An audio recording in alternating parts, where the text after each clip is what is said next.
আসসালামু আলাইকুম। আপনার বাজারে থাকে কম, তাহলে ভিভো Y20d এই ফোনটি দেখতে পারেন। এই ফোনটি ডিজাইনটি দেখতে হলে ডিজাইনটা খুবই স্টাইলিশ, বডি ফ্রেম হলো প্লাস্টিক।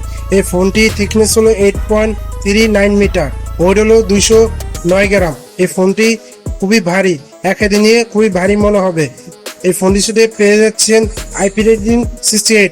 এই ফোনটি কোনো ধুলাবালি বা পানি ছিটিয়ে মারলে কিছু হবে না। ফোনটি পোর্টস মানুষ দেখতে গেলে storage speaker, typing port, headphone Jack missing আছে, আর পাচ্ছেন ডুয়াল সিম ইউজ করতে পারবেন।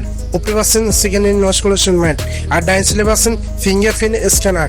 এই ফোনটির সাথে অ্যান্ড্রয়েড ভার্সন 15 পেয়ে যাচ্ছেন। আমার চ্যানেল নতুন এসে থাকে এটা সাবস্ক্রাইব করে যাবেন। এই ফোনটির ডিসপ্লে দিক দেখতে গেলে 6.68 ইঞ্চ IPS LCD ডিসপ্লে, আর সাথে পাচ্ছেন 90 ওয়াটস রিফ্রেশ রেট।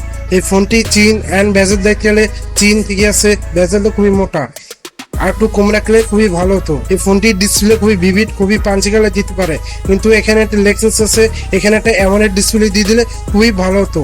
এই ফোনটি পিক ব্রাইটনেস পেয়ে যাচ্ছেন 1000 নিটস, আর সাথে পাচ্ছেন 264 PPI। এই ফোনটি মিডিয়া কন্ট্রোল করার জন্য 6500 mAh ব্যাটারি দিয়ে যাচ্ছে, আর সাথে পাচ্ছেন 44 ওয়াটের চার্জার। এই ব্যাটারি থেকে 1.5 দিন ব্যাটারি ব্যাকআপ পাবেন।